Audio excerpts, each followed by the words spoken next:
La maladie cœliaque est une affection chronique de l'intestin. Elle fait partie des maladies auto-immunes, qui sont généralement associées, comme le diabète de type 1, qui dépend de l'insuline, et la thyroïdite auto-immune. Elle est déclenchée après l'ingestion de gluten, la partie protéique du blé, et c'est pour cette raison en parlant d'une intolérance au gluten. Si on prend un grain de blé, ce dernier contient des nutriments composés principalement de deux éléments, de l'amidon, et de protéines représentées par le gluten. Ce dernier est formé de peptides, appelés l'alpha-gliandine, la fraction toxique qui va déclencher cette maladie. La première introduction du gluten chez l'être humain, est bien chez le nourrisson, sous forme de farine alimentaire, lors de la diversification alimentaire. C'est pour cela on note un pic de fréquence dans cet âge, c'est-à-dire entre 6 mois et 12 ans. Le deuxième pic de fréquence est vu chez l'adulte, généralement entre 20 et 40 ans. Ce pic est expliqué par le fait que l'alimentation dans cet âge, est basée surtout sur les pâtes riches en gluten, comme le pain, les pizzas et les biscuits. La question qui se pose, pourquoi certains développent la maladie, et d'autres non? Eh bien la réponse est par la prédisposition génétique de ces malades, qui portent de l'HLA-DQ2, et de l'HLA-DQ8, et donc sont plus vulnérables à la maladie cœliaque. On passe maintenant à la physiopathologie.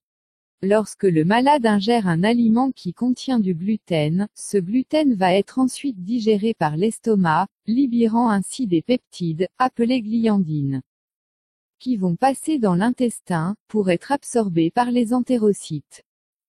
La gliandine traverse la barrière épithéliale intestinale sous forme non dégradée, et une fois passée dans la lamina propria, une enzyme, appelée transglutaminase tissulaire, va enlever un groupement amide de la gliandine.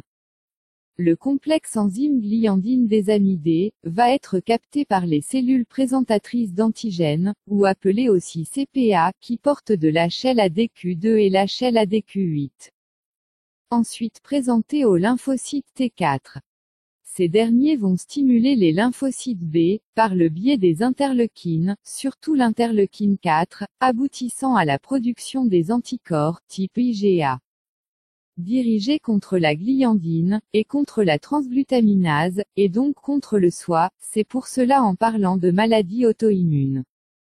Ils vont aussi stimuler les lymphocytes T8 intestinaux qui, par leurs propriétés cytotoxiques, et en plus des auto-anticorps, induisent une destruction des entérocytes, et initiation des phénomènes inflammatoires. Tout ce que vient après, est la conséquence de cette destruction des entérocytes. Donc la destruction des entérocytes entraîne une altération de l'absorption, ou dite malabsorption. Ce qui fait que les nutriments normalement absorbés par les entérocytes, ne peuvent pas traverser la barrière intestinale, entraîne donc une diminution de leur taux dans le sang, en parlant de carence par malabsorption, qui porte principalement sur le fer. À l'origine d'une anémie, type microcytaire. Également sur la vitamine B9, dont son manque avec celui du fer, donne une anémie mixte, et donc elle est normocytaire. Sur la vitamine K, sachant que cette vitamine est utilisée par le foie, pour synthétiser des facteurs de coagulation, dites vitamine K dépendants, qui sont le prothrombine, ou TP, le 7e, 9e et le 10e facteur. Du coup la carence en vitamine K entraîne une diminution de leur taux, donc risque important d'hémorragie. Et sur les protéines, responsables d'une hypoprotidémie, à l'origine des œdèmes par chute de la pression oncotique. Également sur le calcium et la vitamine D, dont leur carence se retentit sur la croissance osseuse, qu'on peut voir sur une radiographie, qui montre un retard de l'âge osseux chez l'enfant, voire même un rachitisme par défaut de minéralisation, donc risque de déformation osseuse. Et en dernier sur les lipides, qui vont être par contre, éliminés dans les selles, responsables d'une diarrhée graisseuse, ou ce que l'on appelle stéatorée. Donc le regroupement, anémie, hémorragie, des œdèmes, rachitisme, et la stéatorée, définit le syndrome de malabsorption, très évocateur de la maladie cœliaque, et qui induit un retard de croissance chez l'enfant.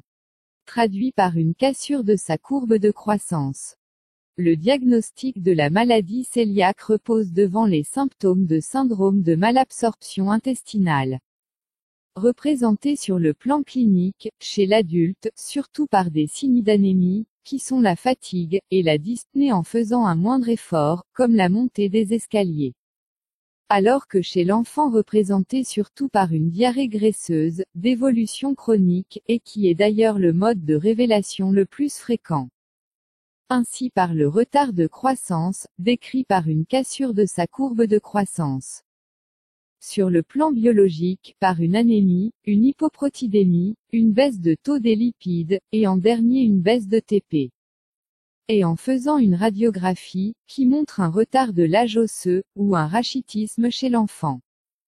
Devant tous ces signes qui évoquent la maladie cœliaque, le premier examen qui permet le dépistage de cette maladie, est bien la sérologie, à la recherche des anticorps anti-transglutaminase, type IgA, ou IgG si suspicion de déficit d'IgA.